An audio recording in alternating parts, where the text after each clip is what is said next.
What movie had a happy ending until you consider what had to happen next? Story 1. The day after tomorrow.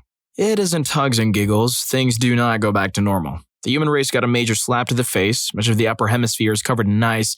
Let's not mince words. A few billion people, whole nations were wiped off the map. Yes, you have survivors, but ponder this. Food. A huge section of the world's agriculture was taken away. How are you going to feed the remaining masses? Doesn't include shelter. Those lucky ones who were on the edge of the frost are going to move further down, South America and Africa, while true the ice will melt eventually. This massive snow front will have a huge effect on the global climates. Colder. Sunlight is reflected off the surface rather than absorbed. The survivors will have such terrible hardships ahead. It will take a generation or more to bounce back. I'm not even talking about political turmoil. Warlords, tyrants, and dictators will rise to power. War over limited resources. The movie ends with our gang getting picked up by what remains of the US government. The future is so uncertain. Many more will perish from harsh weather, starvation, sickness, and/or hostilities. We don't just hold hands and sing kumbaya. The human race will suffer huge blood losses to come. The more I hear about it, the worse the apocalypse sounds. Story 2. At the end of Aladdin, Iago gets pulled into the lamp with Genie Jafar, and I guess we're supposed to think he's trapped there, but that doesn't really make sense. He's just a parrot. The magic that confines genies to lamps doesn't apply to him, so he can presumably just leave. I know everything I write here is probably invalidated by the sequel in the animated series, but for the sake of argument, I'm going to consider those non-canonical. Now, the film doesn't directly address the question of whether talking animals can use genies, but if they can, that's a serious problem. 2 main points. Jafar is an ideal genie. The typical problem with genies is that they want to turn you into a cautionary tale. They're supposed to delight in making you regret your wishes. If you wish to become famous, they frame you for ending a celebrity's life. That kind of thing. This isn't going to be a problem with Jafar. First of all, he's an inexperienced genie, so he won't have had practice at turning people's wishes against them. But, more importantly, Jafar is an idiot. He doesn't just stumble upon the lamp, he seeks it out, presumably expending a tremendous amount of time and effort to do so. And why does he want an all-powerful genie? To become the Sultan of Agrabah. Not ruler of the world or even the country, but just this one crappy city. And what is his master plan for using the lamp? As far as we know, it ends with a wish to become the Sultan. He has nothing in mind for the other 2 wishes. He wishes to become Sultan, gets his fancy Sultan clothes, and then about 5 minutes later, decides he wants to be the most powerful sorcerer in the world, on a whim. Remember that thing about genies making you regret your wishes? Most powerful sorcerer in the world is a dog wish. Any self-respecting genie is going to make you exactly 1 hair more powerful than the runner-up. If the second place sorcerer challenges you when you have a cold or just gets the jump on you, you're screwed. But I digress. Jafar is also tricked by Aladdin, which is borderline impressive. Remember, Aladdin's main character arc is eventually feels guilty for lying about being a prince to a girl who absolutely hates princes. All this is to say that Jafar is not equipped to be a properly conniving genie, which is great news for his first master. Iago may be the smartest character in the movie. Iago is no genius by real-world standards, but compared to everyone else we see on screen, he's a towering intellect.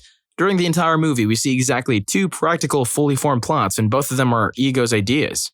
The first is his plan to have Jafar marry Jasmine and become Sultan. It doesn't pan out, but it would have worked fine if Aladdin hadn't shown up. The second is his plan to distract Aladdin and steal the lamp. Nothing earth-shattering, but it was pragmatic and effective. Every other major character is shown making completely boneheaded mistakes. Jafar originally loses the lamp because he tries to stab Aladdin for no reason.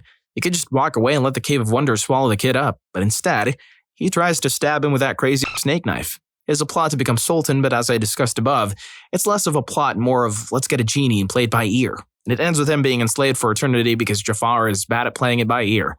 Aladdin, also a fan of the play-by-ear school of genie usage, leaves his kleptomaniac monkey in the midst of a million shiny objects in an obviously booby-trapped Cave of Wonders while he fetches the lamp. Agrees to free an all-powerful, immoral genie who he just met. Wishes to be a prince, but freaks out when he realizes he'll have to be Sultan. Lies to a girl who hates princes because he worries she won't like him if he's not a prince. Leaves his goddamn magic lamp lying around for a bird to steal. Jasmine, she might be smarter than Iago, but her intelligence is underdeveloped. And we're not shown a ton of evidence one way or the other. We don't know that she isn't aware that you have to pay for things, and we know that she trusted Aladdin after he repeatedly admitted lying to her about his identity. It also never occurs to her to ask her father to change the law so that she doesn't have to marry a prince at the age of 16. The genie? Well, let's look at the end of the movie. Aladdin has been deprinced by Jafar. It's never really clear what makes me a prince even means in this movie. It seems to just be the clothes. The genie wants to sacrifice his freedom so that Aladdin can use his final wish to be reprincified. But the genie doesn't lose his power when he's freed. He could just as easily let Aladdin free him, to make Aladdin a prince again of his own free will. He doesn't have to go away to Disney World or whatever the moment he's let go. And if that somehow wouldn't have worked, they could just have Jasmine pick up the lamp, make a couple of wishes, and then hand it back to Aladdin for the genie liberation. It's already been established that wish chains can be interrupted like that because of Jafar. Really, this one is a point against everyone in the room during that scene. Aside from those characters who have the Sultan, Abu, Raja, the Sultan is explicitly a fool. Abu is crafty but probably not much smarter than Aladdin. Raja is more or less a dog. Iago is going to have a goddamn field day with that lamp, so assuming parrots can use genies, the end of Aladdin looks pretty grim. Iago isn't going to go for some petty king of the city BS, and he's sure as hell not going to get tricked into turning himself into a genie. He's going to turn himself into some kind of magical super parrot and subjugate the entire world. Shh, here's a little secret for you. This video is sponsored by none other than me and my team at Rufus Rugs. We're the masters of creating custom, hand-tufted rugs that capture who you truly are. Whether you want to transform one of our intriguing thumbnails into a rug, for a friend, obviously, or you're craving a room makeover with awesome anime-inspired designs, we've got your back. Oh, and did I mention, each and every rug is skillfully handcrafted by me and my friends. No BS dropshipping gimmick here. You'll be blown away by your rug. Hit the first link in the description to learn more. Story 3. Literally every rom-com ever. They like the idea of a new romance, the flair of falling in love with a new person, the excitement of getting married. Remember how you made googly eyes and wooed her and she probably left her stable? And obviously totally boring relationship for you? Yeah, guess what, champ? Give it a little bit and it'll happen again. Except you'll be the boring guy that gets left behind. I want to see a movie about a boring guy, like Cary Elwes playing a nice guy with a stable job who keeps falling in love with single moms until their fun-loving ex-husbands show up out of nowhere, embarrass him and then steal his girl back. He eventually snaps and goes on a quest to hunt down and assassinate man-children. Story 4. I've got a few. Olympus or London has fallen. I guess we could count White House down in this list too. Western world leaders or governments are shown to be incredibly vulnerable to terrorist attacks, even in the most secure home or office building in the heavily guarded capital city of the most powerful nation on Earth, or at the most heavily guarded event with the capital of one of the strongest nations on Earth. Mockingjay Part 2. They're most likely going to be pro-Snow supporters or loyalists, especially in the capital and peacekeeping ranks. Some loyal general could very well have hidden out in the Canadian North or Mexican jungles of the Rocky Mountains with a sizable number of peacekeepers, possibly plotting a counter-revolution, coup, or outright declaring independence from Panem. James Cameron's Avatar. Let's be really honest here. The RDA will very likely come back to Pandora with much deadlier firepower and in much greater quantity. No corporation of that scale will just abandon a planet or moon rich in unobtainium. Hell, they might even have more Dragon gunships on the way, maybe even fighter jets. No Banshee or Great Leonothrix can effectively take out fighter jets going 1,000+ miles. Not a movie, but whatever. Avatar: Legend of Korra. The Earth Kingdom or Empire is now going to be in ruins. A bunch of independent states may likely breed another Kuvira-like dictator with an imperialist vision to reunite the Earth Kingdom again. Even if another imperialistic dictator doesn't conquer the other independent E-key states, bandits are now going to all come back and anarchy will plague certain areas. It'll probably take decades for things to settle down and to ensure that all of the now independent Earth Kingdom states don't collapse and become failed states. Also, spirit weapons are now going to be a thing. Story 5. Monsters Incorporated. There's a reason they made a prequel and not a sequel. Laughter being 10 times more powerful means a lot of factory monsters would have lost their jobs, even accounting for the energy crisis. Well, there's an entirely new industry opening up in laughter, so who knows what new avenues that will open for work demand. Story 6. Zootopia. The whole plot of the movie hinges on reshaping the natural order by all living in unity. That's great, right until you realize that herbivores are still super good at reproducing to make up for carnivores. As shown by the rabbit population sign counter going up at a ridiculous rate gag, except nobody's eating them anymore. By the end of the movie, it's also revealed that there are herbivore extremists who want to take it further and get rid of carnivores. Overpopulation and possibly genocide are on their way. Story 7. Whiplash. Outwardly, it seems like a happy ending. Andrew proves Fletcher wrong and showcases his abilities as a musician. However, that's exactly what Fletcher wanted, and proved that his abusive teaching style works. All Fletcher wanted was his Charlie Parker. That's why he was so angry when his former student died. He thought he was going to fill that role. When Andrew begins his solo, at first Fletcher is clearly mad and confused, but as Andrew continues, Fletcher guides him and the movie ends with them sharing eye contact before finishing the song. With this, Andrew becomes his Charlie Parker, something Fletcher can put on a pedestal and say, "I created this talent." You also have to consider what happens to Andrew after this. He goes right back into the maltreatment he suffered under Fletcher and loses all the love and enjoyment that he has for jazz music. In my opinion, I see Andrew having a similar fate with either the real Charlie Parker, a past of a code 17 at 34, or Fletcher's former student. Story 8. Jurassic World.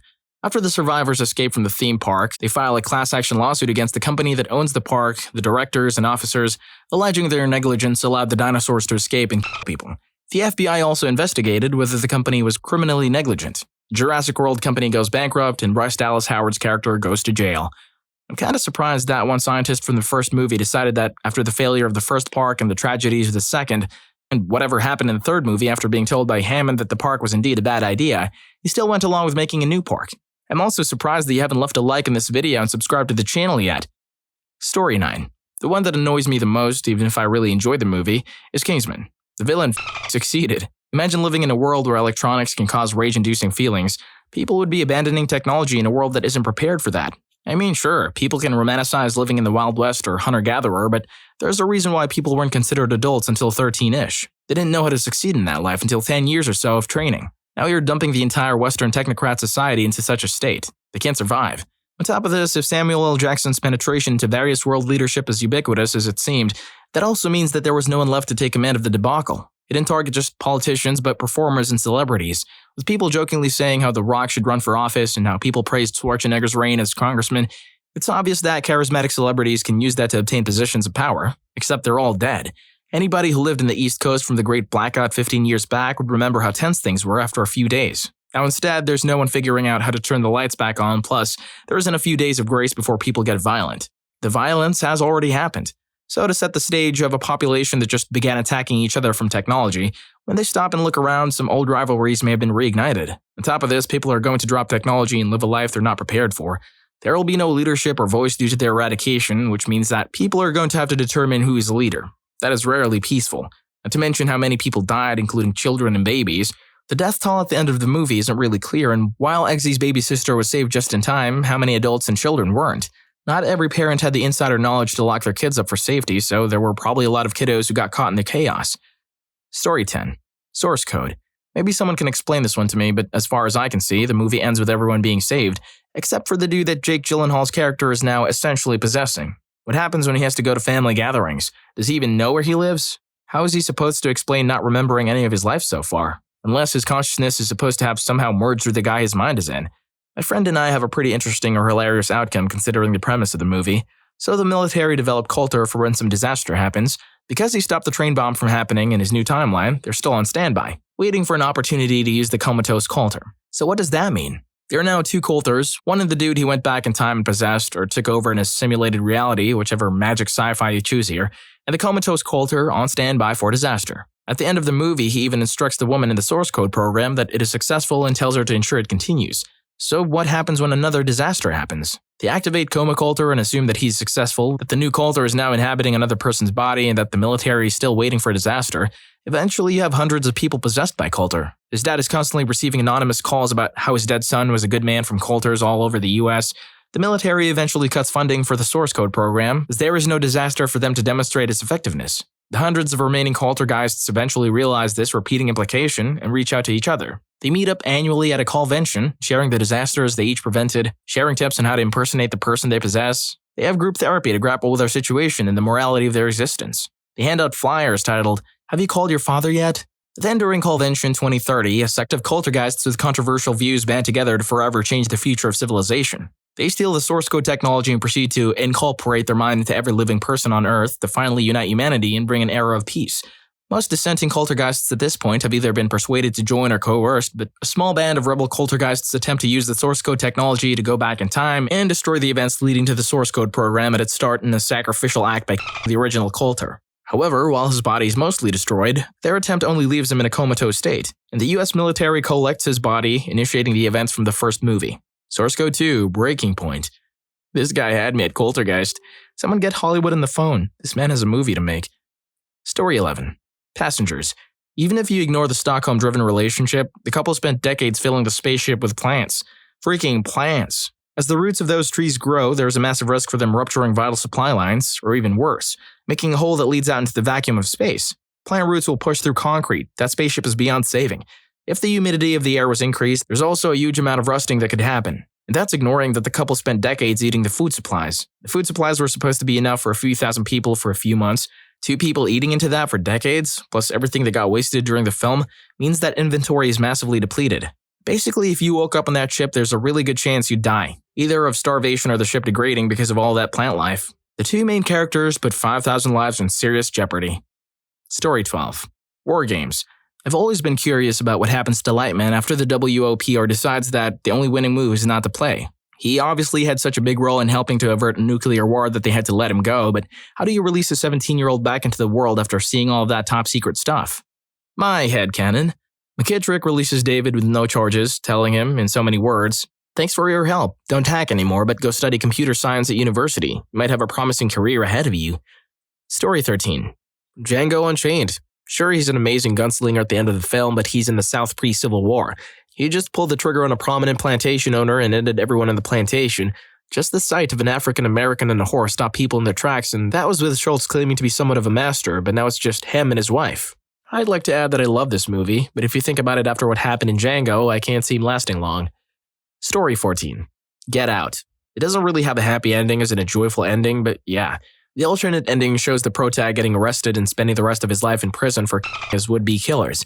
The official ending, I would say, just delays that. There's no way this guy's going to slip back into society and none of the people at the auction says anything. They will figure out what happened. They know the protag's name and how he looks. All the evidence is burned as the director says when presenting the alternate ending. And even worse, the official ending where his friends drive him home just means that the friend is now considered an accomplice. He gets prison time too. Story 15. Finding Nemo. All clownfish are born male and the largest becomes the female. The second largest becomes the breeding male. If the female dies, the largest remaining male becomes the female. Clownfish have no concept of inbreeding. The female clown is dead and Marlin is the largest clown left other than Nemo. I think you get where I'm going with this. It's fascinating biology, but low-key disturbs me whenever I watch the movie. How does Dory fit into all of this? Story 16. Toy Story 3. It's all going to happen to them again, in another 10 years, and they are going to do that for the rest of their lives. Though the toys seem to understand that their purpose is to serve the kids and they seem to enjoy that.